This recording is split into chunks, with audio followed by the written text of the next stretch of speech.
Okay, so we're going to start off with the frame. You can see here, in the last video we got a quick view of the frame and the basic shape that's going to go with that. Since then I've made some modifications to it, kind of cleaned things up and modified it to fit my design a little bit better.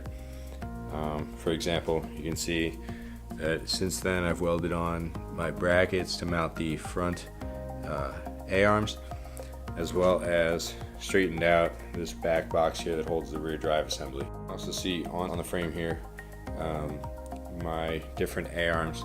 Here's all the front A-arms.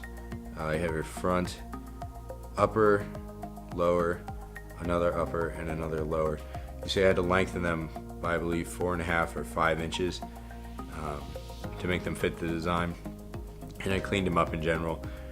Cleaned up the mounts and the 5/8 inch bolt through axles there, whatever you want to call them, that basically hold these A-arms to the frame through these brackets up here. Okay, now we're going to address this beast here up on the table. I probably saw it at the beginning of the video. It's basically the entire rear drive assembly. Wheels, bearings, the only thing it's missing is axles at this point. I'm probably going to go with CV axles off of a smaller car, but haven't decided yet. And that includes the differential brake sprocket in the middle. You can see I added 2 bearings instead of the original design with 1 to add additional strength and stability. And you can see my new upper rear A-arms that I modified to have bigger bolt holes there.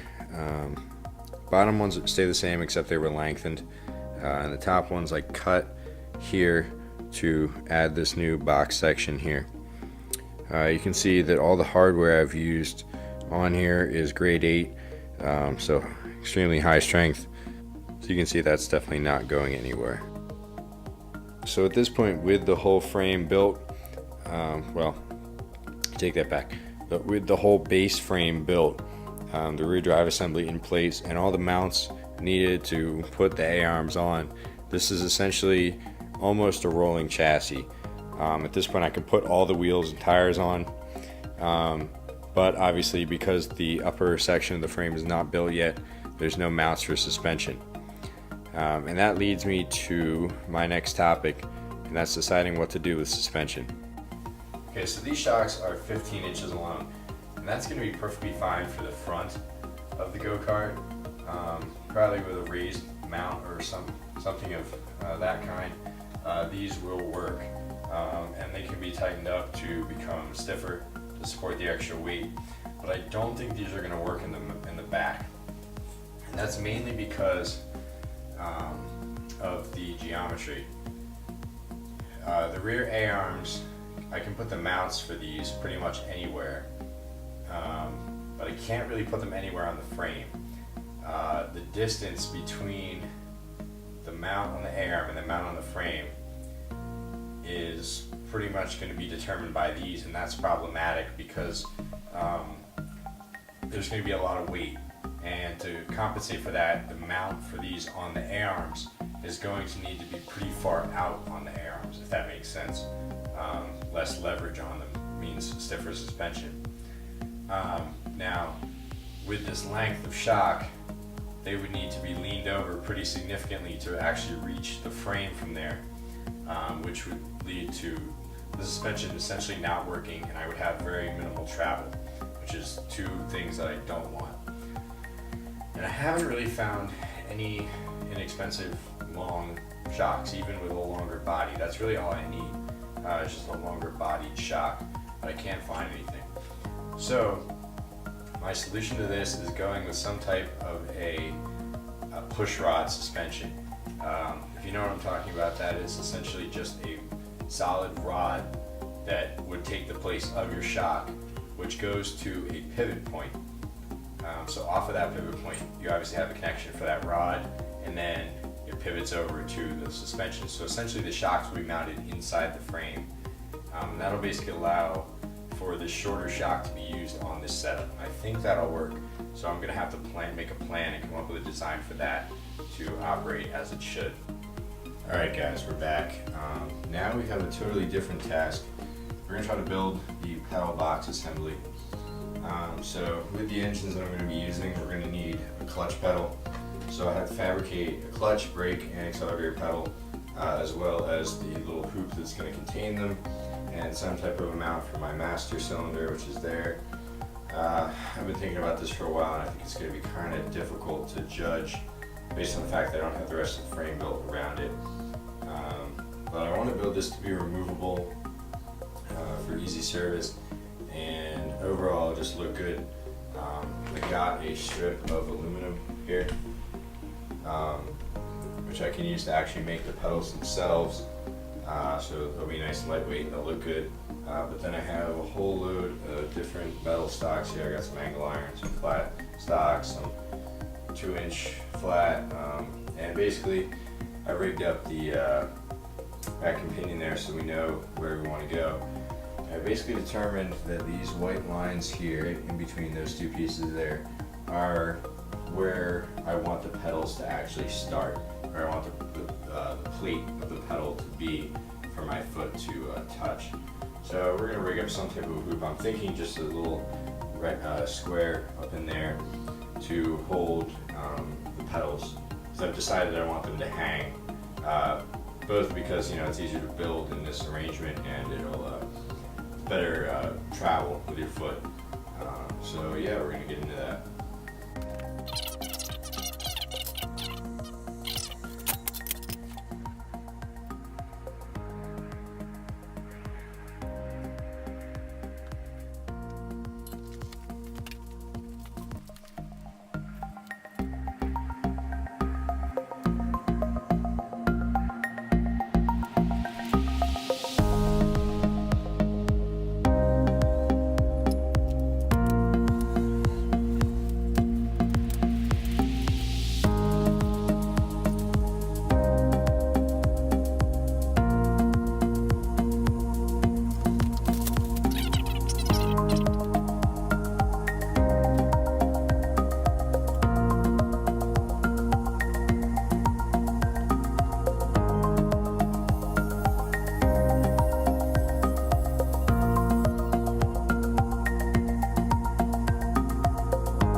this. After a couple of bends and stuff, we had to work out getting that hoop there straight. It warped a little bit when I welded it, but looks like we got it figured out now. We got the master cylinder with its bracket that we made earlier clamped on there, and just sliding it around, choosing a position before I'll drill some holes in there and get that permanently mounted. After that, we're going to start working on the bracket to actually hold the pedal pivot point for that, and then once we're done that, we can actually work on the accelerator pedal and the clutch pedal, which are going to be simpler. They're just going to have a pivot point, and I'll figure out a way to attach a cable to both of those. Alright guys, so we're back again. I'm going to show you the progress I made on the pedal box assembly. I've been working on that for about 2 days now.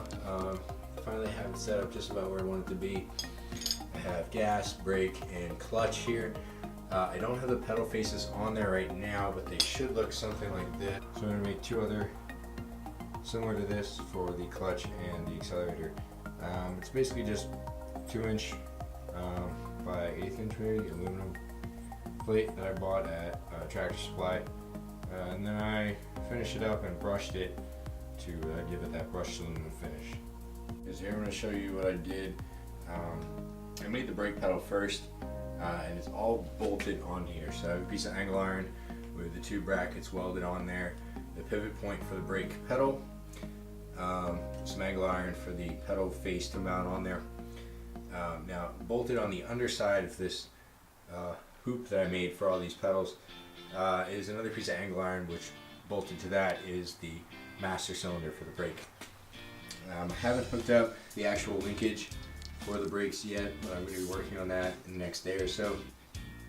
Now that's the only one that requires any hydraulic work. So the other two pedals, the accelerator here and the clutch there, are going to be cable. So you can see what I did was weld another plate above it, which has a hole to bolt on the cable, and then this here, which I haven't fully welded or cleaned up yet, is a tab to actually hold the cable housing.